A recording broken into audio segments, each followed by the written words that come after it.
Good morning, Dr. Fuller. Morning, sir. How are you today? I'm doing good. I'm doing really good. I was about to tell you when we were in the green room. Good morning, Dr. Fuller. I had a friend, because you and I were talking, and we'll talk more about it, the government shutdown and what that means and where it could head and stuff like that. But we were talking about how a lot of the slash and burn tactics are not what they should be. I think if we're going to do this kind of thing, it should be more of the scalpel. And a friend of ours had a significant brain tumor removed on Thursday. Oh, geez. Yeah, and it just reminded me of, the brain surgeon doesn't go in there and with a machete. I mean, we saw the MRI before, we saw the MRI afterward, and it was because of course the tumor is not just a round ball; it's got tentacles, and to try to do all that, and they're like, if I went any higher, he'd never speak again. So we had to confine it to this, and it's just, yeah. Wow. But the government shutdown's kind of like that. Yeah, it is. And intellectually, I understand that, the reason the administration is going so hard and fast, like they have been, there's a political reason for it, right? I mean, they want to be able to say whenever this stops that, hey, look what we did and we were able to do in our administration. And, now we want to pass the baton to JD Vance or whoever the next heir apparent is to continue the mission, right? The job's not done, so we got to give it to another guy. And we've done such great stuff so far. But of course, there's impacts for that. There's trade-offs. And I disagree with the trade-offs. Now, other people have other opinions, and that's fine. But, they can't really count on a Democratic administration, if the Democrats win the next time around, to continue the march, if you will. Mm-hmm. And now that we've sort of normalized the behavior where I'm going to spend my first, couple weeks in office ripping out all of your signature programs and, erasing your name from monuments and what have you, then, they can kind of figure everything's going to be reversed the next time a Democrat's in office. Yeah. Before we get into today's show, this came in before Dr. Fuller and I actually went on. It says, I won't read the expletives, but don't have that FBI shill on again. That lying piece of blank was insufferable to listen to. Well, H, thank you for your thoughts and opinions. I wish you'd have presented them in a more collegial manner, but okay. It reminds me of all the hate that we got for talking to SIG during the 320 drama. Not that has died down. It has died down, but the problem is still there. But I guess people got tired of talking about it. The problem is alive and well because SIG did not handle it well. And Mike shoots a 320 as a competitive shooter, and not that he's sponsored in any way by him, but Wilson Combat, his sponsor, does make a lot of those. Competition 320s. And I mean, I was like very honest, like I don't own a 320. I don't own a SIG product. I've never owned a SIG product, not gonna own a SIG product. And I really took Phil Strader, who's a friend, to task over the handling of it. And man, I still got hate for it. So it's like, dude, did you listen to the hour and a half, or you just saw two guys having a conversation with SIG and just started hating on them? So well, I've been around here long enough to remember when on the main show, Mike, we talked about how it was a good idea to get training. Oh my God. Oh, I remember it. Wasn't saying that it was a good idea for the government to mandate training, but said it was just a responsible idea. And I look at it the same way as I look at learning to swim, particularly if you're going to be a boater. If you're going to go out on boats, the government doesn't require you to know how to swim, but it's a pretty good idea. Yeah. The same is true of guns, but man, I remember the hate you guys picked up for that. I have a folder in my Outlook anywhere. I just, I'll respond to everybody that sends in something, if you want to get snarky and send a smart ass email, cause I'll be happy to communicate with you. And if you could talk to me like a reasonable person, I do the elevator test. And I'll often say, if I was standing toe to toe with you in an elevator with the door shut, would you talk to me like this? And the answer is no, I wouldn't. Okay, good. Let's try this again. What is your concern? You know what I mean? Sure. And look, if he doesn't like me and doesn't like the show, that's fine. I mean, I've had far worse people than him, threaten me far more than that. So that's not the end of the world. And frankly, I like the idea that we can come on here, and you and I have had disagreements on the show, but it needs to be polite, right? Yeah. We need to be able to have disagreements in polite and adult debates where we can disagree. I'm not so full of FBI juice that I think that there are people out there that all love the FBI. I get it. Believe me, I get it. I was on the pointy end of that for a long time. There's plenty of people out there that just go ballistic when they'll talk to a local cop. Boy, the FBI agent comes in, the fight's on. So I get that, and that's fine. It's like you said, it's a shame that he had to, kind of take the low road there.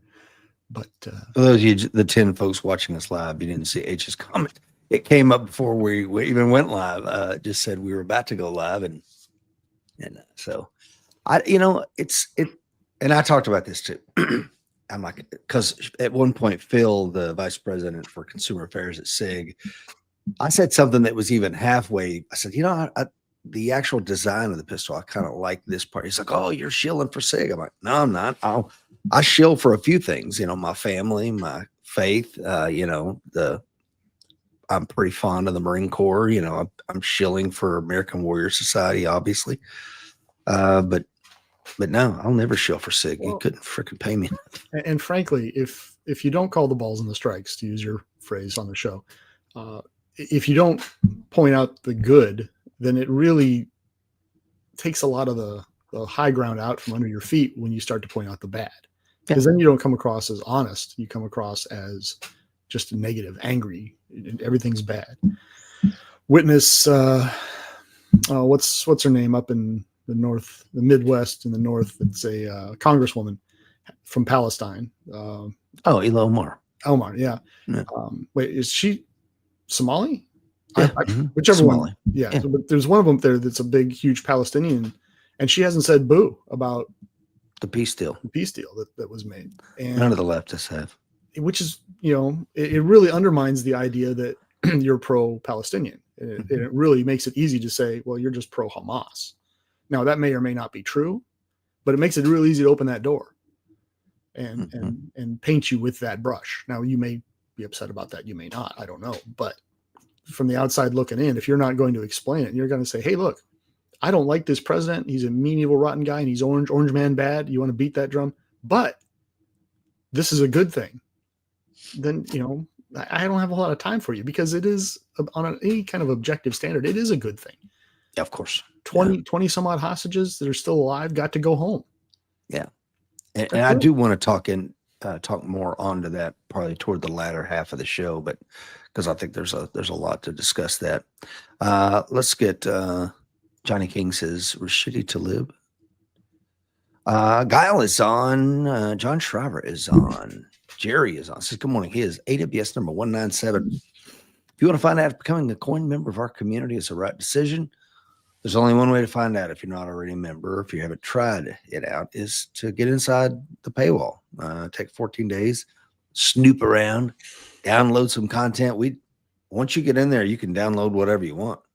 So take a look at it, download it, look at it at your own time, take it to the range with you, and find out if it's going to make you a better shooter, better fighter, better person.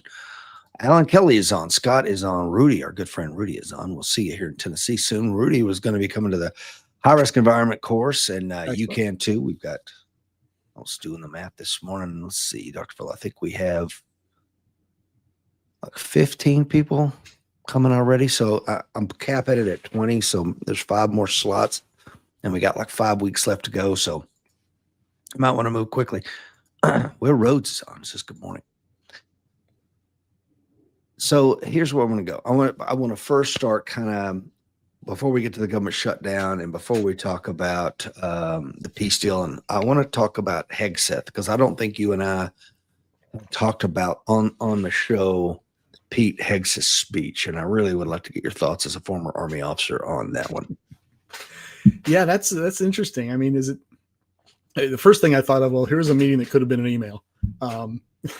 But I get it. There's something to be said for rallying your soldiers up and getting them together. Your personnel, I guess, is a better word for it, since not all of the people in that room had the honor of being actual soldiers. Some were stuck in the Air Force or the Marine Corps, Coast Guard, or whatever other, ancillary service that they show up for. But so I get the idea that he wants to be out there and he wants to do that. Some of the things that he said kind of hit flat notes with me, and I imagine they hit even worse with the people in the room. Like what? Give me an anecdote. You're talking to a room full of people, that are career military, and your guy up there is talking, and he is, I don't know, you get out as a lieutenant, as a captain. I mean, fairly junior officer. I think it's a major, but I could be wrong. Okay, major. Even at major, you're still fairly young to be talking to 4-star generals and telling them what time it is. So I think that a little bit more deference would have been nice. I don't know that it needed to be videoed and broadcast out to the world. I mean, that to me was a political maneuver. I'm taking notes. I'm sorry if it doesn't look like I'm paying attention, because I'm about to back at you on some of this. So videoing it and broadcasting out that was more of a political decision than a military leadership decision in my mind. And some of his phraseology is going to be, I think, was a little bit odd. Like when he said to our enemies, FAFO. Yeah, I'm like, come on, man. Come on, you're the Secretary of Defense or Secretary of War, whatever we're calling you now, for the United States military. Act appropriately. And I find myself saying that with a lot of people in politics over the last 20 years, but whatever. That might just be me getting old and grumpy. So I would have liked to have seen a little bit more deference in terms of who was in the room and who you're talking to, right? Because there's people walking around that room with silver stars, stars on their combat infantryman's badge, multiple deployments to hot combat zones, right? So these are people who have talked the talk and walked the walk. Now, that being said, are some of them, not leading from the front like they should? I imagine that's absolutely true. I can't say with any specificity that, General Schmedley from, TRADOC is not doing his PT tests. What I can say is, based on my own experience, having gotten out of the military 30 years ago, there were senior people that didn't take PT tests. There were general officers who were chubby. There were sergeants major who were chubby. I get it.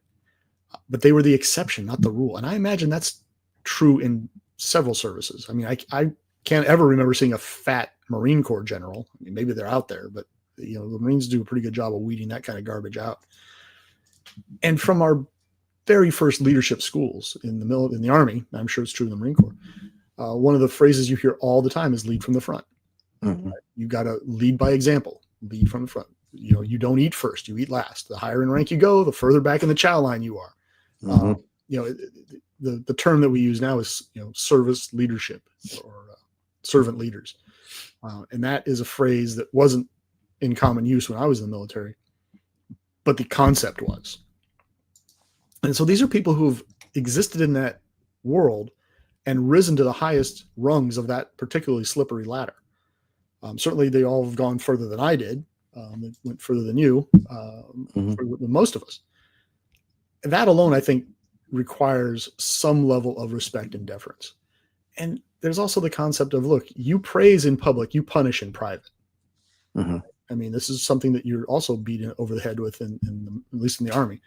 I'm assuming in the other branches as well. But as a parent, you've got kids. You don't scream and yell at them and scold them in front of their friends. You just don't do that.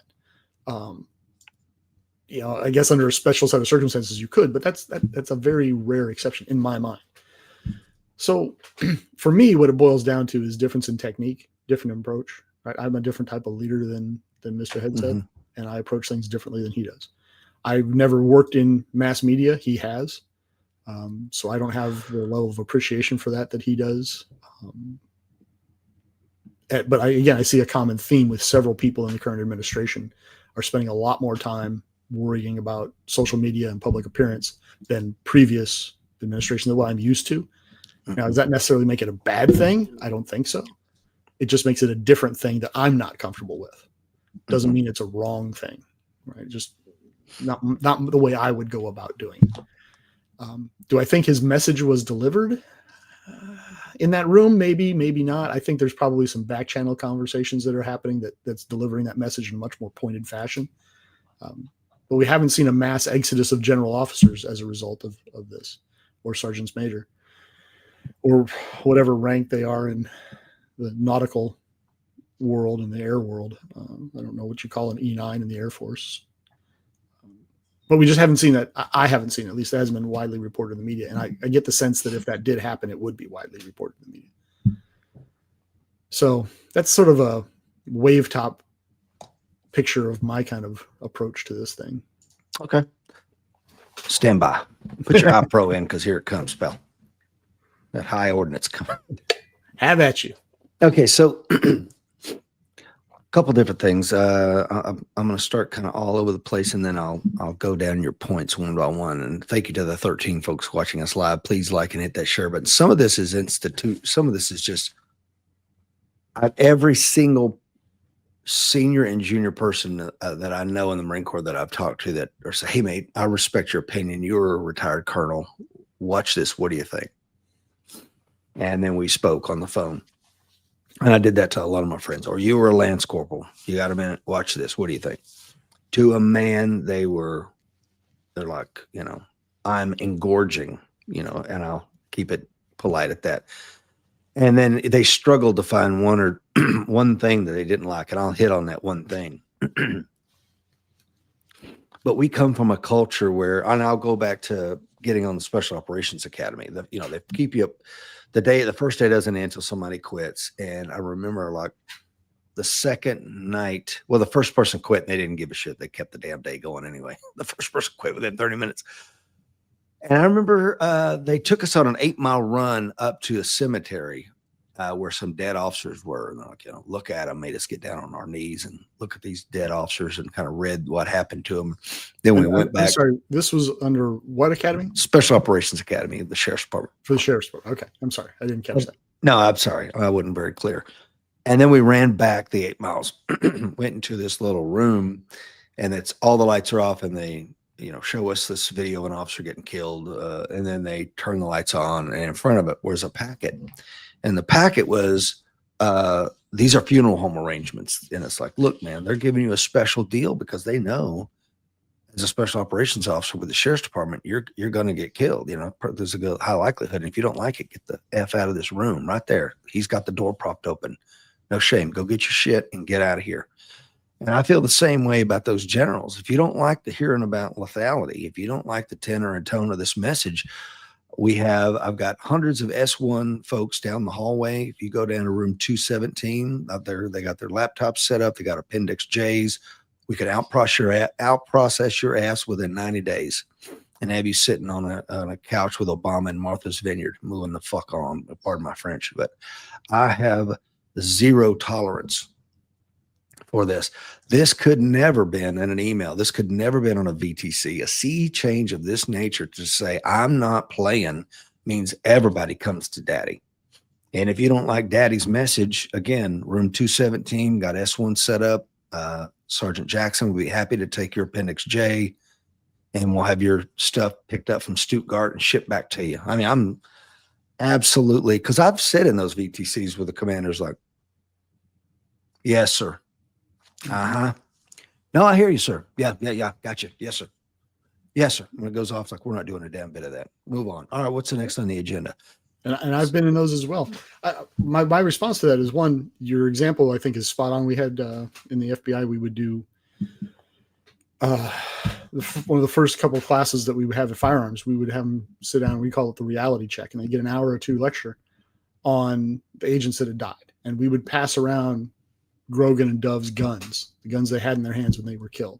We would, pass around Platt and Maddox weapons, the weapons they used to kill the agents. And we would show videos of on scene and after the fact, show the wives crying at the kids getting the flags, the whole nine. And we would get people that would quit because of that. So I understand the need to do that, and I applaud it. I would say that I agree with you also on, look, if you really need to pop a knot in someone's butt, then you pop a knot in someone's butt. I don't know that you do it on TV. I got an answer for that. And that's because I don't doubt. And again, I don't know that you do it on TV if you're only trying to deliver the message to the generals. I'm not trying to deliver the message. Right. And this is not the case. Yeah. They were in that case, they were being used as a foil to send the message Mhm. across the force. Correct. So Not just I get across the world, you Yeah. know. Well, again, that's Yeah. exactly right. Of course, the implication, if I'm in North Korea and I hear this message, then the implication to me is that, oh, they weren't being lethal before, and then they're going to draw. That's one of the correct. They were conclusions not they're being gonna lethal before. we're gonna That's draw. right. Yes. And You read that message correctly. right. So that, you know, and they're going to make their decisions based on their own interpretations. And I agree. Look, if you don't want to do it this way, you know, hit the door. But again, I'm telling you, my technique was a little bit different. I don't think our military is so bad that they needed a public flogging like that. Other people will disagree. I didn't see it as a flogging, and that's again where, and I think it speaks to your second point. You're talking to career senior military leaders. You know where's the difference? And I think that these guys, they have gotten, and this is something else that come out of all the senior officers I talked to privately, and I won't list any of the names. I'll just tell you their ranks. They're anywhere from 05, 06 to a 2-star general. And of course, they were all Marines. So I'll go ahead and get that bias out of the way because, and they were like, these guys have gotten to where they think they're Caesar's proconsul, that there's some swashbuckling combination of State Department, you know, guy. And they've forgotten, like, no, your job is not that. And Millie's a great example. Like, who the hell do you think you are to call China and let them know we're not going to attack you? You know, that's treason. And, you know, Millie, if you want to sue me, send it on, Bell. But, you know, and let's get it in court because you did commit treason and you're hiding behind that piece of paper right now that Biden gave you. That's not your job. Your job is to put warheads on foreheads. And if you've forgotten that again, room 217, got S1 down there, they're going to process you out. We'll get you shot records and all that stuff sent to you. So I made this one mistake as a leader. I will tell you right now, I made a huge mistake of being deferential to an E9 who was going to be my chief. And they had fired his boss and I was rolling in hot, you know, and I'm like, look, and because I really didn't want to go over there, but I'm like, okay, his boss just got smoked. The whole team's in upheaval. Who's this Rich Brown guy? And I'm coming in. I didn't know him, but he had a great reputation. I'm like, look, man, talking to him on the phone. I'm coming in, as you know, I'm not going to upset the apple cart. You guys got a good team. You're doing great things. You're the chief. And I'm deferential because he's got 28 years in the Marine Corps. And then I get in there and the guy's an absolute piece of crap. And I'm like, why did I do that? You know, I never done that before. Come in and you're a W3 at this point, W4? Yeah. Okay. Yeah. And again, that may not be a lot in the Army or other places, but of course in the Marine Corps. Yeah. I mean, I was my whole last the last 6 years I carried a major billet in every position I went to. So in the Army, you might monkey with a W1, maybe a W2, but 3 and up, you don't monkey with those guys. Yeah. So I'd never be different. I wouldn't do that ever again. So I think that coming in there and patting them on the head and telling them to do a good job was not, if you're making a sea change like this, you don't do that. The other thing is the decision to videotape it. I loved it because for one, what are they going to do? Oh my God, what's going on behind closed doors? And there was all this ambiguity and smoke. And he's like, no, I'll tell you exactly what I'm saying. Here, you can watch the video. And it's also to the troops out there that go, now I know what the Secretary of War is thinking. So when my senior leaders start doing something, I'm like, so this is not in keeping with the War Department. And when I go to the Inspector General, you know, and your directive is more diversity. It has nothing to do with the Secretary's stated policies. So that was amazing. I don't think that was a political decision.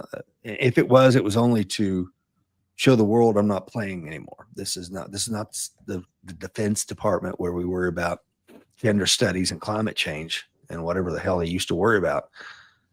It's lethality, period, full and simple. And let us hope, because so far it's words, right? Now we got to see the action to back up. That's exactly right. And we've had multiple administrations that have been full of, you know, platitudes and bon mots. Let's see if the rubber meets the road. The last thing I would say in retort would be the phraseology. I don't know if he became a meme bro for a second, I mean, the guy does have two, well, let me back up. When Rumsfeld was the youngest Secretary of War, Defense in the 70s under Nixon or Ford, I can't remember, not important. But he was a 05 and Hegseth was an 04. And, he had to step away from his reserve duty and then picked it back up after it was over to get his retirement. So can you imagine that? Like, all right, I'm going to step out of the reserves as a measly 05. And then when it's over with, now I'm going to go back in as an 06. Hey, everybody, I'm back. Yeah, let me play out my last few years to get my retirement. Crazy. Can you imagine? Can you imagine what that general officer, last week he was yes sir, no sir. This week it's like, come here, Colonel. Same thing for Hegseth. I mean, and he's it'll be interesting to see how that works out. Yeah, and I mean, he's got he's pissed off. He brought in Stu Scheller, if you don't remember who that is. Oh, yeah. He was the Marine Lieutenant Colonel who was the only person held accountable for the failure in Afghanistan. Of course, he wasn't there. He was just saying, well, why are we letting him get away with this? My brother, who's on this morning, he showed me Connex boxes spilling out with M4s. Just, I mean, floor to ceiling Connex boxes, 40-foot long, M4s just spilling out of them. And those are in the Taliban's hands now. Well, some of them were used on October 7th. Yeah. And if you and I would have lost a handguard off of a freaking M16. Everybody who's been online in a forest in Germany in the middle of the night at 2 a.m. with a battalion looking for some privates, M16, let's go back a day, that he laid against a tree during a night land nav course, raise your hand. In Camp Lejeune, but not in Germany, but right. Same damn thing. Yes. I couldn't tell the difference at 2 a.m. when it's, 6 foot up a well digger's bum, dark. And you're looking for, and you're having to explain to the battalion commander why your failure in leadership allowed this to happen. We Paris Island, when I was there for the first time since Marines have been there since 1890, a rifle went missing on the rifle range. Well, Paris Island is an island. Yeah. So they shut the causeway down, and finally I borrowed a friend's bicycle, put on PT gear, and rode my bike home. And I mean, they searched every car leaving there. I mean, it was brutal. People just spend the night there, and they searched for days before they called it off, and a rifle was never recovered. Ooh. I don't know if they threw it in the swamp or in the ocean, or I don't know what happened, but it just shows you they locked the base down for, I think, 3-4 days if you had to play this game. But when it comes to Milley and McKenzie and all those general officers in charge, it's like, hey, here's your Defense Service Medal. Thank you here's your 40-year retirement. Yeah. I don't understand that. To paraphrase Stalin, right? One death is a tragedy. 1 million deaths is a statistic. The loss of one M4 is the end of the world, but the loss of a couple Connex boxes full, meh.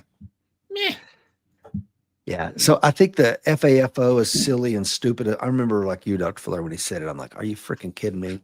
That is, I don't know if he's trying to play to the 17 to 24-year-olds in the military, which comprise probably 80%, 17 to 24-year-olds. But to us graybeards, it just sounded ridiculous. Right. Jeff says, I think it was much at the junior members. So when the commanders began holding troops accountable for things previously accepted, this is not a commander's decision. It's coming from the top, and everyone below him be held accountable. I had the commandant put out a white letter, which he does from time to time, kind of like, this is where my thoughts are heading, kind of thing. It doesn't really carry much weight, but it just lets you know where he's at. And it said, we need to exploit cultural understanding. Well, at the time I had orders going from Kentucky to New York City. And I was going to be the cultural understanding. Exactly. I may have told you this before, but I was going to be the director of training for New England. And I was going to be based out of, so the director of all recruiting training for Northeast, but I'll be located living in downtown New York City with my wife and kids. And I was like, and they were sending Hank, this guy from Connecticut, was going to go to the South, Paris Island, and be for the Southeast. And I'm like, this makes. So the only way I got out of those, got orders switched, was to point to the white letter and go, the commandant's been very clear. Are you sure you want to do this? This doesn't make any sense. I don't know what a New Yorker thinks. I don't know how to navigate subways. This is ridiculous. Well, how are you going to talk to people and recruit them into the military from the Bronx versus him. I get it. Yeah. But it did get you out of the orders. It did. But I mean, I think that's the point that Jeff's making. I think that's the point with the Hegseth thing is, you could say, hey, this is not the Secretary of War's intent, what we're doing here today. This makes no sense. And if I need to request mass to a higher authority, I'm more than happy to do that. Joseph says our battalion commander took away slings for a month. It worked. Guys stopped leaving M16s around. I'm sorry, Dr. Fuller. What were you going to say? I forgot. The sling comment made me laugh. It's like taking off doors. I had an E4 tell me one time that, I couldn't come in his room and do an inspection. I was doing health and welfare. I was like, your room. Oh, that's adorable. So yeah, he lost his door. And another time I put everybody out in shelter halves out in the company area because the barracks just looked like crap. Everybody we had Marines that were like a similar situation where, sir, if I try to make these, if I try to hit these telephone call metrics, I'm gonna be here all night. And so here's what we did: we got hundreds of cots delivered. Had every Marine line up at the next all hands meeting, sign for your cot. Not a problem. You can sleep in your office now. We got cots for everybody. Showers in them. They have a head in them. I agree with you. Stay there all night. You can die in that damn office. I don't care, but you're going to make mission. And that's the Marine mentality. And the FBI had a saying that you work the case, not the clock. Mm-hmm. So as you know, on say a homicide, and the FBI, it's not common that we work homicides, but that does happen. You don't go home on a hot body. Right. You just don't. You stay at work and you run things down. So, life's hard. 9/11, we weren't exactly going home after 9/11. We were spending insane amount of time in the office. Now, I was fortunate. My house was 3 miles from the office. So I could run home, take a shower, grab a sandwich, change clothes, and be back in the in 45 minutes. But yeah, you work the case, not the clock. So if you I got to stay here all night, Chief. Well, okay. I'll see you in the morning. I'll bring you some donuts and some coffee. Get to work. If it was easy, everybody be in the FBI. 100%. Yeah. Easy, everybody be a Marine. Well, and that's the thing, going back to the Hegseth speech, to circle it back, is I think the Marines get it. The Marines didn't have a problem because you know what? Every Marine, with the ethos is every Marine is a rifleman. That's why we all go through 13 weeks of recruit training. With it finishes in the culminating event, which is the crucible, where you basically, like infantry type stuff for 3 or 4 days with no sleep and 1 MRE. And then you go to Marine combat training for a month, and then you go become a radio operator or a truck driver or whatever. So if we ever get in a position and go, yeah, you're going to pull security, it's not like, oh God, I only went to Fort Jackson. I don't know what any of this is, I mean, I'm not beating up on the Army, but oh no, I get it. The other services do it differently, and that's fine. But the weigh-ins twice a year for every Marine from an E1 to an O10, the CFT, the combat fitness test, and the physical fitness test, every 6 months you do one or the other, and then you weigh in.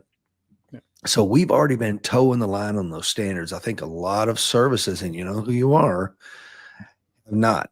And it's going to be a huge wake-up call for these guys and gals that are now going to be held to that standard. And then, speaking of standards, Dr. Fuller, I'll turn it back over. The 2-star that listened to what he thought, and then the 06, they had the same thing. Said, I wish Secretary Hegseth, this was their one problem. I wish he hadn't said the male standard. We're going to hold everybody to the male standard. He said that was wrong.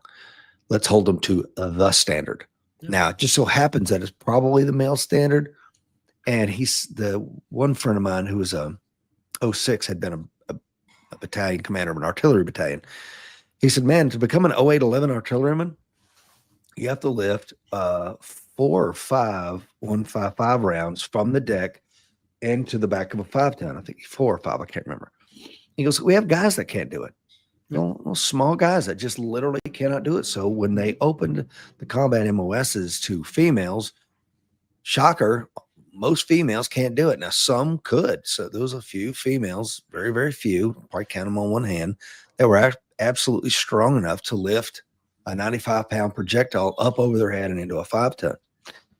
But that is a standard. It's an immutable standard. In an expeditionary nature of the military, you're going to be in the middle of nowhere. There's not going to be a forklift operator to put them in there. You're going to have to pull your own weight. What did you think about his focusing the military back on standards?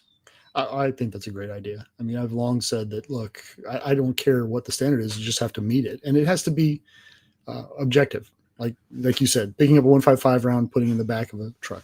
When I went into EOD, you had to put on a TAP suit, which is like a mop suit on steroids, and then which is a chemical agent suit. And then you had to, in my case, you had to take a test, and it was pick up a 105 round. And I think I had to carry it like, I don't know, 300 meters, something like that, with the mask and the suit on and everything. And it was no joke. I would prefer to just see a simple standard, because when you start saying things like, sexual based standards, well, then we can debate that too. Well, that's the female standard. Well, why shouldn't it be a little bit lower? Because the average female is a little bit smaller, or the average female, and you can start to wiggle around within those standards. Set a standard. Now, is it as high across the board as the male standard? Maybe it's not. I don't know, but base it on reality. I used to say the same thing about the FBI's handgun standard. They'd say, when I was a principal firearms instructor, I was asked by the folks at Quantico, along with a lot of other people. I wasn't the only one they asked this question to. They asked, what do you think we should do for qualification standard, pistol qualification standard? And I was very much in the camp of 10 rounds at 10 yards in 10 minutes. And they're like, that's ridiculous. That's a ludicrous standard. I'm like, look, the Supreme Court has said you have to train with firearms if you're going to carry a firearm. They have not set a standard. And you're asking me to make sure all of my agents meet the standard. The standard has zero to do, as is currently written, with keeping agents alive. Right. It has nothing to do with that. All it is to do with is insulating my parent agency from lawsuit, either by my estate or by the estate of the guy that I've shot, whether that was the guy I intended to shoot or the person standing behind him that I did not intend to shoot. That's the whole reason that standard's there. And if you think about when you get these lawsuits, it's based on, the agencies will say, oh, well, he met the standard. Here's his training records. He met the standard. Mm-hmm. I don't care what your standard is. Make it and get out of my way so that I can train. Love that. That's what I want to do. I want to train my people to keep them alive in a gunfight, because that's what matters to me. The FBI being preserved from a lawsuit is completely immaterial to my world. So when they finally did adopt a new pistol standard, they went through these insane machinations to get to the point where it was non-gender biased. They had to take the average. They had psychologists involved, and they had there's hundreds of people involved in this. But the idea was to run the research and make sure that when we do these qualifications, this is to the standard, that it is not overly difficult for one demographic and overly easy for another demographic. So I'm up in the air about that particular thing. But what I'm okay with is SWAT PT standards, where they say you have to be able to run this far. You have to be able to jump this wall. You have to be able to drag this body. Because to me, that's all based on actual mission.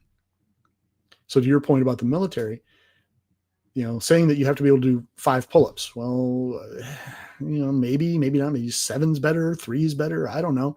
Male pull-ups, bar hangs for women. What are we doing here?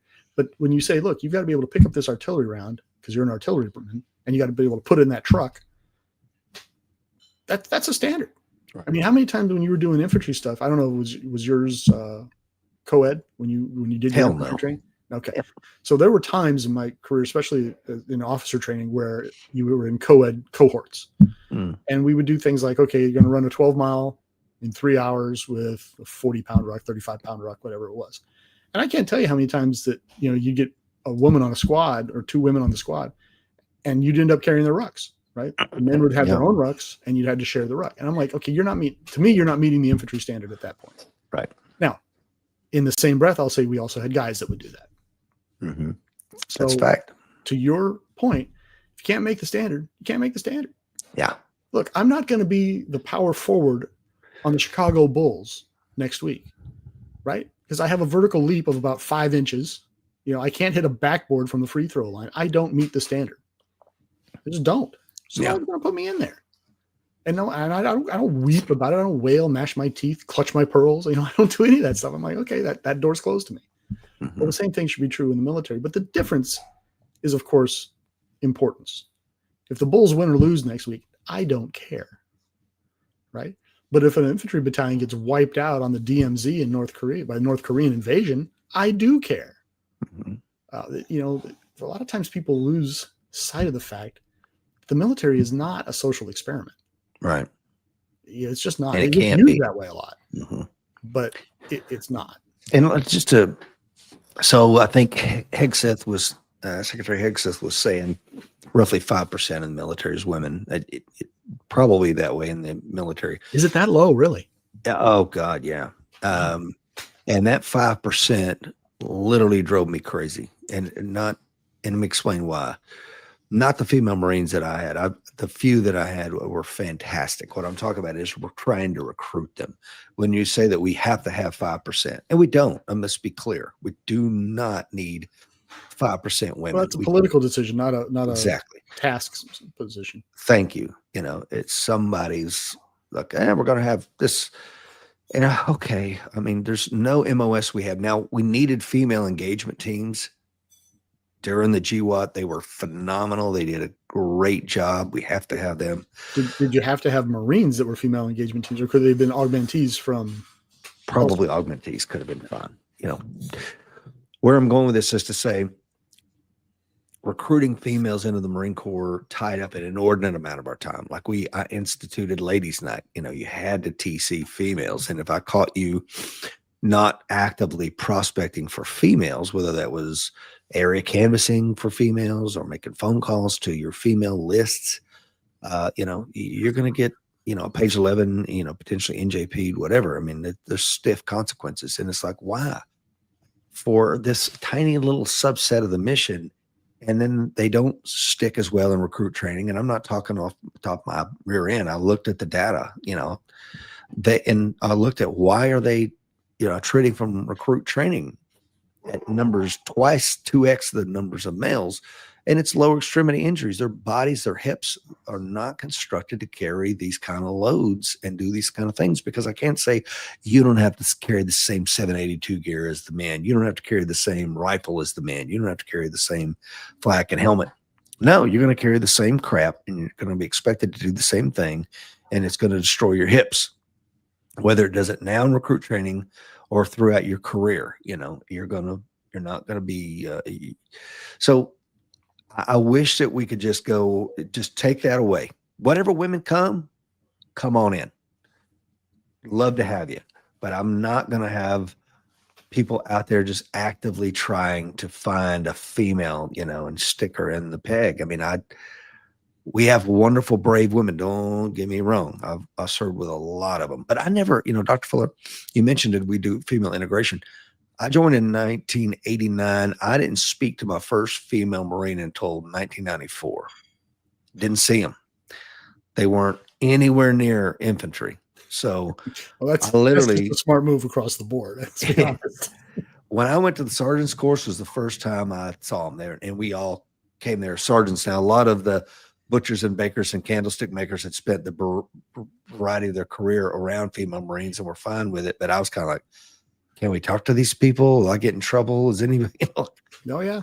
It was weird, man. I had a similar experience in the FBI. It's funny. The percentages in the FBI are pretty low, and they struggle with the same ideas, in terms of recruitment. But this is also true of ethnic minorities. They want, the politicians. When I say the politicians will say things like, "We need an FBI that mirrors the demographic of our national population." Okay. And I think somewhere around 10% of the FBI is let's say African American. And, so as an example, and females run, I could ask my wife, she'd know exactly how many, but they're fairly low percentage wise.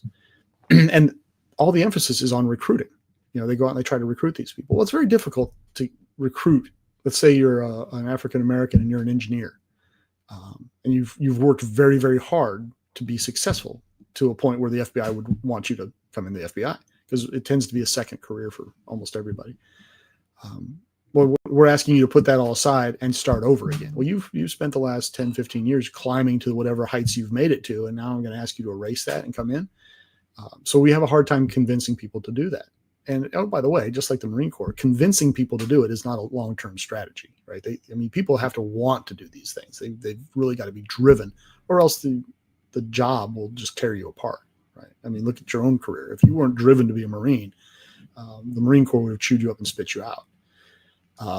Same thing is true in the FBI. But where we make our mistakes is once we get them in, we don't do a good job of keeping them.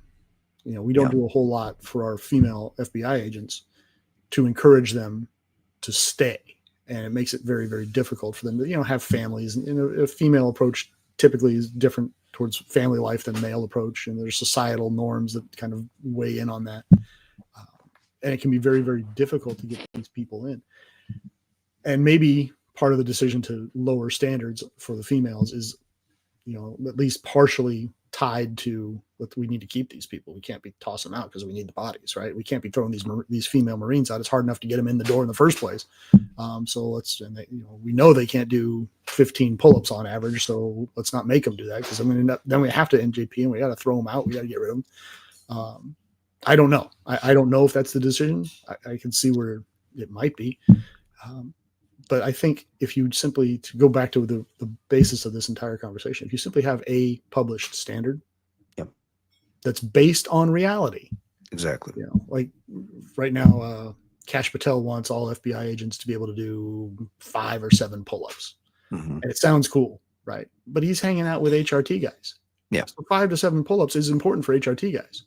One of the best investigators I ever met. He looked like Jabba the Hutt. He had a 20-pound head. I mean, he was a monster. He was huge. And he had a bottle of brown liquor in his desk drawer at the office. And I mean, he was a very old school guy. And he was a phenomenal investigator. He was not a PT stud. Mm-hmm. But that's because the FBI is not a police force. And we decided that. And so now when Patel comes and says, we got to do 7 pull-ups and we're all going to start doing the other thing, he wants them all to do MMA style training.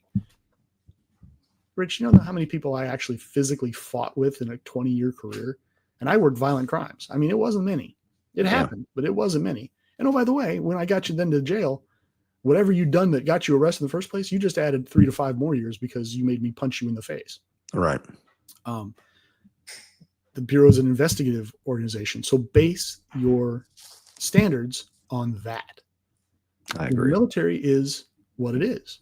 Base your standards on the needs of the military. So if you say, well, you've got to read 5 books a year to be an infantryman, I might look askance at that and go, do comic books count?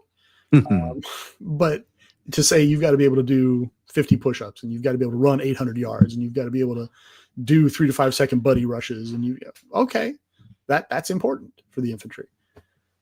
So to the degree he's going to set a universal single standard, I'd love to see that. I would love to see that. And I think it makes sense. But again, let's make sure that whatever the standard is, it has some semblance of what their daily job is, right? Like the 155 round is a great example.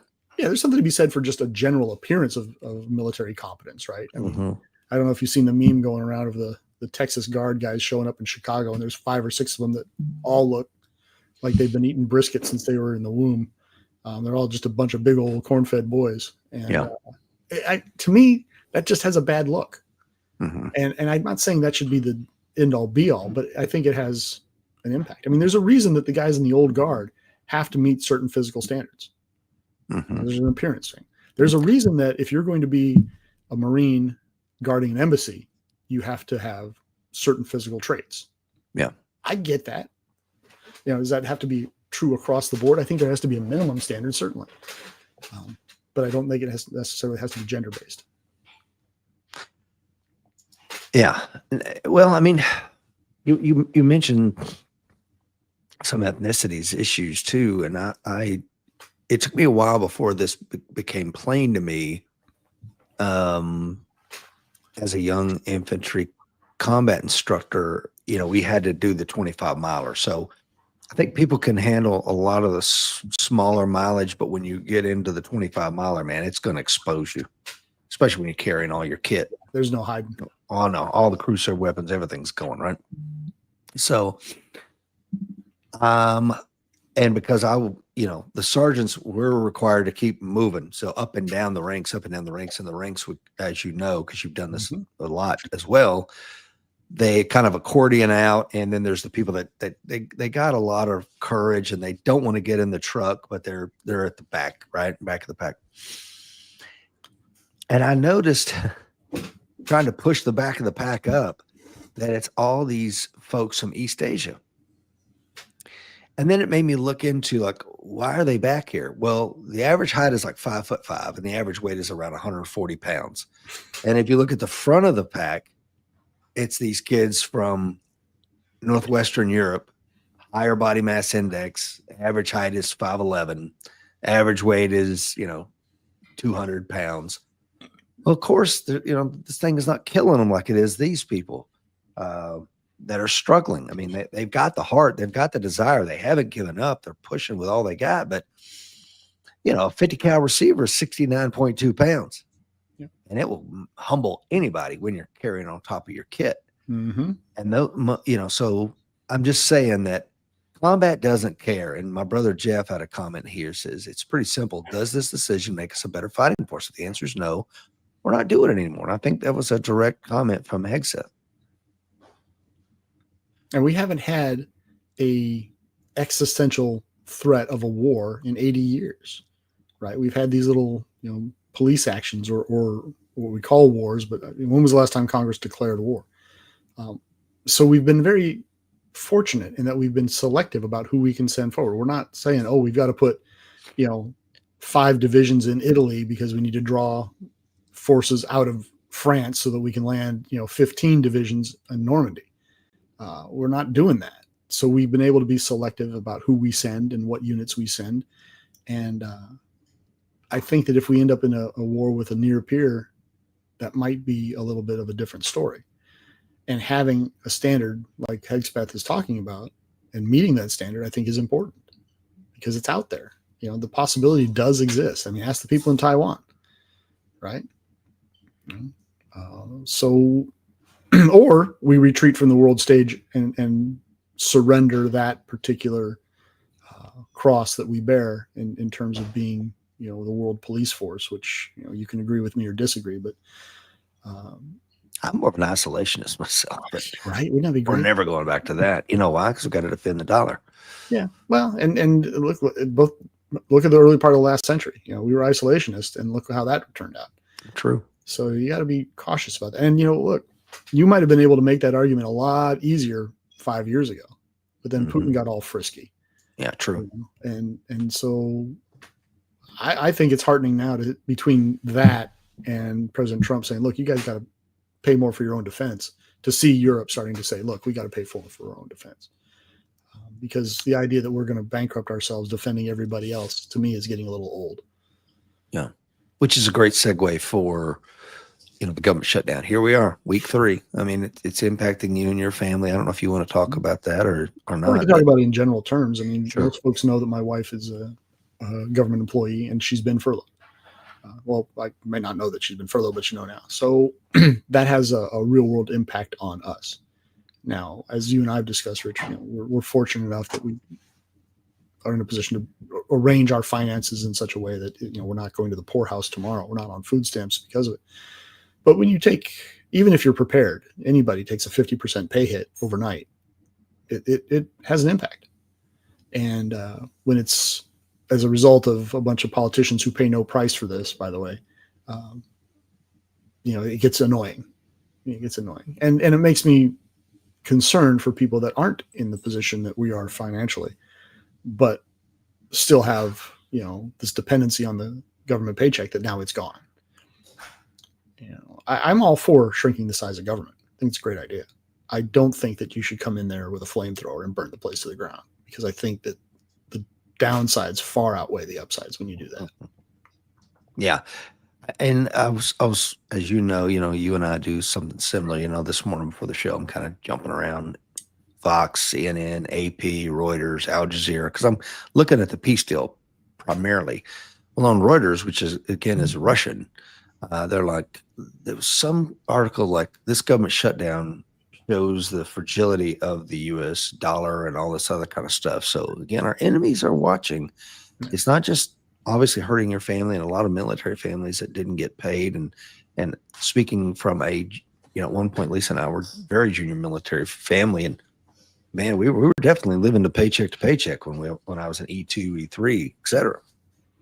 So, and a lot of them do, and this hurts. So I'm glad Trump says, "Hey, man, find the money in the Pentagon, get these people paid." That was a leadership move that, Yeah, and historically speaking, it's a smart move because revolutions, since Napoleon, didn't work well until they stopped paying the military. Once the government stops paying the military, then the military starts going, well, I got to eat. And then the guys with the guns and the tanks and the cannons start looking at Iraq, same thing with Paul Bremer, one of the stupidest, men that ever frickin' crap between two boots. When he did Coalition Provisional Authority Order Number 1, I think it was debathification, and I forget what there was like 2 or 3 orders in that first memo he put out. It was, we're not going to bring back the Iraqi army. We're not going to pay them. We're not going to do this and that. Oh, okay. Well, I got to get a meal somewhere. I got to pay. You just wiped out my retirement, any plans I had. So, yeah, man, where's the IEDs at? Here we go. Well, what skill set do I have? Right. Exactly. Right. How can I make money on that? Yeah. Well, the skill set I have is, primary, secondary, and tertiary positions. And I have this AK. And I brought an RPK home from work too. I saw it in Afghanistan too. Look, I don't have any skills, but I can shoot and I can fight. Well, the warlord over here he's paying. The government's not paying, but the warlord's paying. I'll work for the warlord. Yeah. My E4 has the key to the armory. Yeah. And so paying the military, and it's funny because in previous shutdowns, the military always got paid. This is the first time I can remember the military not being on that list. I would go back to 1989 when they would always do a continuing resolution memo, and it would be like a 1-pager saying, "Hey, we're going to pay these, these are critical national defense assets, including DOD. We're going to make sure they get paid." Yeah. This time it's like, no. Your retirement's still coming through, I assume. Yes. And yours too. Well. Yeah. Completely different pot of money, which thank God for that. I just think the fair thing to do would be to tie congressional and presidential pay and judicial pay to the shutdown. If Agreed. The guy dumping your trash cans out isn't getting paid, then you're not getting paid. And I think we would see a lot of this go away. But we don't. We've evolved into a point where our politicians, our political class, is a ruling class, and the rules are for thee and not for me. Mm-hmm. And I think that's a real problem. And I think is also tied directly to why they have such a low approval rate. Because they just don't. They're not in touch with the reality of everybody else. There was one of the congressmen from the East Tennessee, Tim Burchett, which is a phenomenal guy. We had him come out to, we had a Christmas party, and Tim came out and shook everybody's hand. But he was on Tucker Carlson last week, and he said there was a study done, and more people believe in UFOs than they do Congress. Yeah. I saw one when I was working up there on the Hill that showed that Ebola had a better standing in the public than Congress. Yeah, congressional approval rates typically run, 10 to 20%. I mean, it's nuts. It's absolutely terrible. Nuts. And how about this one, Dr. Fuller? What if you said, not only are we not going to get paid, but if you're a sitting congressman at the time of the shutdown, you cannot run for a re-election? Wouldn't those, I think that would have a fairly catastrophic effect if it ever came to pass. But I think that would also motivate these people to, fix it. What did Schumer say, Dr. Fuller, recently? He said, this is better for us every day that it's shut down. Yeah. Yeah. Better for him. Yeah. Better for him. And look, you take somebody like Ilhan Omar or Ocasio-Cortez. If they're not in Congress, they're not making that kind of money that they're making now. They're just not. And I don't mean to pick just on Democrats. There are Republicans that are in the same boat. They're making what, $175,000 a year, something crazy. In the case of AOC, she was a bartender or a barista or something. I mean, she was making minimum wage. Yeah. So, if keeping you out she's a multimillionaire, which is weird. I don't know how that happens. And, you know, everybody's fighting and kicking and scratching about not disallowing Congress to trade. You know, I've heard some people are trying to pass that law where they can, you know, remove congressional rights to trade and to insider trade, because that's basically what they do. And even people on the right, you know, Dan Crenshaw, for example, a guy who's, you know, I enjoy watching. I have nothing but respect for his military record. He's adamant. Don't take that away. You can't take that away from Congress. Nope. Don't take it away. You know, because why? Because you're up there and you say you're working for me, but you're busy gilding your own nest, is what you're doing. And here's the thing: even if you're not, the perception is that you are, and you're doing nothing to fix that perception. No. And then you shut down the government, and you're like, oh, you know, we're willing to keep this government closed. Yeah, because you know what? You still get to eat. It's not your kids that are going hungry, pal. It's not you that's having to decide whether do I pay the water bill or the light bill this month. Right. And there are people out there that are in that exact boat. And some of them wear the uniform. Yeah. And I find that reprehensible. I do too. Because I keep coming back to, you got one job, Carl. Right. What is Congress's primary job? Spend money. Raise it and spend it. Okay. And you can't do that because you're too busy. Well, Orange Man bad. Throw your sucker in there.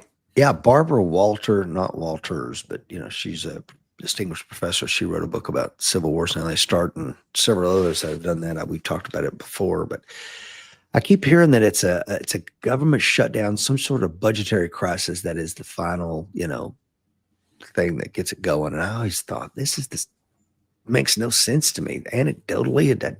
And she, of course, can lay out chapter and verse every single time this happens, and I'm like, it just seems unbelievable. And then you see what we got going on now, where the Democrats are not budging. Whatever weird healthcare, I don't even know what the hell this is about, you know. And the Republicans are like, yeah, okay, not going to happen. Schumer, Michael Gentile says Schumer needs to shut down as a backdrop for the New Kings rally, which is coming up. Well, like he said, every day that it goes on is an easier. It makes it just that much easier for them to say Orange Man bad, Republicans bad. Because, of course, what are they telling their constituents? We're trying. We want. And all he wants to do is deprive these people of health insurance. That's not what's going on. But, you know, everybody picks and chooses their propaganda source based on their, you know, political beliefs and go forth from there. And really, I don't absolve the Republicans from responsibility over this either. There are a lot of ways to get your way. And you know, putting a bunch of people out of work for a month or two it's just not right. It doesn't pass the ethical smell test to me. You know, because you're gambling, you're playing games with other people's lives. You want to play games with your own life. Okay, cool. Good for you. Rock on, Mr. Schumer. Again, turn their money off, turn their health care off while we're waiting. Right. But who makes that decision? Congress makes that. Congress makes that decision. And is Congress going to turn their own money off? No. Never. You walk right words. Within the next couple of years, they'll put in a law. They'll quietly pass a law to give themselves a pay raise. You watch. Well, that was the rub I had. That was the real problem I had with the Ryan Murray bipartisan budget agreement that happened. It's probably been close to 10 years now. But I mean, I was literally fighting mad because they were going to take 1% a year away from retired veterans and use it to pay down war debt. I'm like, wait a minute. You're going to, the people that fought the wars, you're going to take 1% away a year until they pay off the $6 trillion in war debt from the G1. How the hell does that make sense? Now, if they would have said when Paul Ryan and whoever the Murray lady was, the Democrat, said, we're going to do it. And you know what we're going to do? We're going to pony up the dough too. Take 1% away from us a year as well. As legislators, we're going to pay it down to, because we're the ones that sent y'all. I'd have been like, absolutely take my 1%. But that was not the case. So Paul Ryan is fight on sight. I wouldn't if I ever see that I guy. would still argue against taking away from here. We want you to go serve. We want you to die, lose a leg, lose an arm, lose time, deal with PTSD the rest of your life. And then, oh yeah, that deal we made with, we're going to pay you. Yeah, we're going to take that money back to pay for the war that you fought. Come on. I agree with it. It's wrong on every single level. And I will have to credit Obama when it came across. He took that piece out. And you know, but it was just a way to keep the government going. So when it comes to which is why I agree. Like Paul Ryan, you don't make that crack deal with the Democrats. That we're going to take money from the Warriors, and that way you keep the government open. So I think Mike Johnson is doing a pretty good job of standing strong. Like, not happening. But again, you are playing chicken with other people's lives. Michael Gentili says, here's a novel idea: tax elected representatives' investment income during their term at 95%. Hey, Dan Crenshaw, not a problem. You can keep getting it, but 95% of it's coming back into the kitty. Right. Because where did you get the information to make these decisions? From your job. Information. That's right. Can you imagine what they would have done to me if I took the information I was privy to while I was in the FBI and I'd made money off of it? I had I'd be so far in prison you and I would have never met. Well, I've said this before. The NDAs that I predominantly signed was every year they would do the BRACS meeting, or the base realignment and closure committee. And as a recruiting operations officer, because this impacts the recruiting mission, it's like, we're going to shut this base down. What is that going to do to y'all? We're going to shut this reserve unit down in this small town. What's that going to do to y'all? So I knew before anybody knew, this base isn't going to be here anymore. And guess what? What could I have done with that? Or we're going to open a base over here. See all that farmland that right now is selling for $1,200 an acre? Yeah. You could put a Hooters on there, right outside the gate. Yeah. Or just buy all the land and then sell it to the guy that's going to put the Hooters exactly. on, or rent the land to the guy who's going to put the Hooters on. So these NDAs that I signed were like, we're going to put your ass under the jail. We're going to take all the money back if you use it to. So of course I didn't do it any more than you did it. But why did politicians get to do it? Because they write the laws and they excuse themselves. So I want to talk about I know. So let's get off of that for a minute. We could go all day.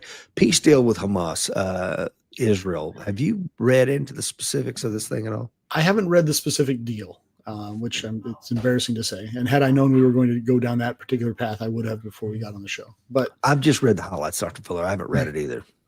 To me, I'm just glad it's over and those hostages have been released. Are they all released? Or are they in the process of being released? The last thing I read this morning was the last 20 were released. Okay. Now I could, based on the source of my information, I could certainly be wrong, but that is my understanding as I sit here right now. Yeah, here's what I do not understand. Like I said, I just read the wave tops this morning. Hamas is not going to get to stay in power. It's going to be some Palestinian technocracy that's going to get power here. If that's the case, then who's signing the peace agreement? Because the last, sovereign entity there was Hamas. They were duly elected. They were duly appointed into those positions to destroy Israel. That's what the Palestinian stated aims were. And they did what the people said they wanted, which is start this war October the 7th. So who's signing the agreements? I imagine you do what like with the Germans at the end of World War II, right? You just have whoever the representatives are right this minute, sign it, and then get out of the way. Yeah. Right. I mean, who was it? Donitz that was signing for Hitler at that point. Mm-hmm. And he signed it, and then but it was part of an unconditional surrender. So he knew he was leaving as soon as he signed the document. He was very upset about it too. Nobody has suffered the way the German people have suffered. And that's a quote.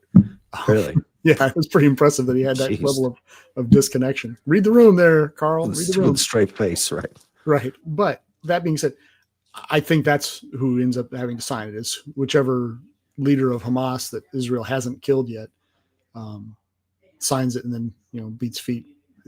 But I could be wrong. I mean, maybe it's they pick some guy off the corner of the street and had him sign. Well, here's what I'm seeing. And again, I think I saw this on Al Jazeera's this morning. You're not finding this news on our American thing, but dozens were killed over the weekend or last night in armed clashes between basically clans, is what they called them, and Hamas. So, these are the death throes, if you will, of Hamas that's now getting attacked, I'm sure, by CIA and Mossad-backed clans roving around to take out any small elements of Hamas that are still there. Well, look at Italy at the end of World War II when the fascists were finally driven out of power. Mussolini and his girlfriend, right, strung up from a telephone pole in front of a butcher shop, Gaddafi being shot. I mean, so you ended up having a lot of people with a lot of resentment in Western Europe that went and settled those scores during the lawless period that they had. The Middle East is famous for that kind of behavior. Libya, Gaddafi, that's what I'm saying. Yeah. I mean, So it doesn't surprise me. And frankly, I don't feel terribly bad for the folks in Hamas. I mean, you brought your country to this unfortunate pass because you just were so anti-Israeli for so long. The chickens have come home to roost. And if your own people are fed up, it's probably because they've been starving while you've been digging tunnels under hospitals. Yeah. What did they do with all that money that was given to them? Did they, they build tunnels and infrastructure and bought weapons and, final thing I saw with the Egyptian president is saying, in order for this to work, we're going to have U.S. troops on the ground in Gaza. And I'm like, good luck with that, buddy. Yeah. It was a Tom Clancy novel back in the day where he proposed putting in the Swiss Guard from the Vatican to demilitarize Palestine. I don't know. That to me seems like a UN issue. I don't think it would be a good idea to put U.S. troops in there because it's a hot button with a lot of folks, and I wouldn't like to see us get involved in. It's a very sticky mission. Oh my God. Peacekeeping is, as you know, Black Hawk Down all over again. Yeah. So let's not, because then what ends up happening? They shoot down a helicopter. Now we land on the ground. We start killing Palestinians. Yeah. Let's not do that. I get it that not a lot of militaries out there are as effective as ours, even in their apparently overweight and non-lethal state that they're currently in. But you really needed to get some folks in there. They're like international manatees. Put some Indian folks in there. Put UN forces from countries that people just aren't triggered by. Yeah. And let them calm things down. Michael says UN is a synonym for fecklessness. I'm not going to argue there. Of course. I get it. For those that don't obline, you've got some, idea of blue berets and squared away uniform, and not at all. Read the book, Shaking Hands with the Devil, Romeo Dallaire, who was in charge of the UN mission in Rwanda. He speaks very plainly. That book is phenomenal. He's like, what I ended up getting was these small African countries that can't afford to pay their people or feed their army. Hey, man, you take this couple battalions off my hands. That way I don't have to worry about trying to feed them. Right. And so, I mean, they're in no shape to do anything. So I agree that it's a problem, but it ain't a problem for America. Let's put it that way. Yeah. We got everybody at the table. We're gonna get them in. Somebody else can keep them from shooting each other while we bulldoze the rubble out of the streets and try to get the water turned back on. What about Blackwater or something, Dr. Fuller? Yeah, what about a company like Blackwater? Who's going to pay? Right. So bottom line is, I think, as has happened in the past, the Israelis are going to end up stuck with the majority of the cleanup bill. Just because it always seems to happen that way every time. Everybody bitches about how they treat the Palestinians, and I've seen them treat them pretty badly living over there. I mean, they can be pretty racist about the whole thing. Sure. That being said, they turn on the water, they turn on the power. You need a hospital, and it's more than the Palestinian hospital can do for you. You're going to Tel Aviv. Yeah. So, they may end up very well footing the bill for this as well. You and I, when the October 7th first happened, we did a show, and you and I, we broke down the map and we went down the thing. Like, they got to open the Rafah gate. They got to get women and children out of there, or it's going to look like a genocide. Whether it is or not is debatable. Somebody will do a committee on it, but it's going to look bad if you don't clear out where we can handle the Hamas military age males and fight them in tunnels and do whatever we need to do. And of course, nobody would take them. Yeah. No other Arab nation anywhere in the world said, we'll set up refugee camps, get them in here. Nope. Don't want them. And as we talked about before, Jordan let a lot of Palestinians in 50, 60, 70 years ago. How'd that work out? There was never a path for citizenship for those folks. Mm-hmm. They went into refugee camps, and their grandchildren were born in those same refugee camps, which of course made a great recruit tool for Hamas, for the PLO, for Hezbollah. It's a great place to raise terrorists. Yeah. But they don't want to integrate these people into their societies Because they don't integrate. because they don't. They don't integrate here. They don't integrate in Western Europe. They don't integrate anywhere they're at. They're aggrieved. You know, they Yeah. come in. And look, you had for thousands of years a Jewish diaspora, right? They did integrate. They maintained their identity, but they did integrate into their societies. 100%. So it is sort of a different attitude, and it's the height of hypocrisy for me, for so many of these Arab nations to scream up and down about the Palestinian plight and how the Palestinians are being subjugated by the Israelis. Well, great. You can let them in your country. Oh, no. We don't want those folks. We don't want them. And they'll be pretty open about why they don't want them. You know, very open about it. I think I told you the story that when I was in the Sinai, I went to we had to cross at the Rafah border crossing to go into Israel. And you had to go through Egyptian customs, cross little no man's land, go through Israeli customs, and then cross down a lengthy border piece where you're sort of in between countries and under machine gun coverage the whole way, mind you. And then you were finally got into Israel. And they had a bunch of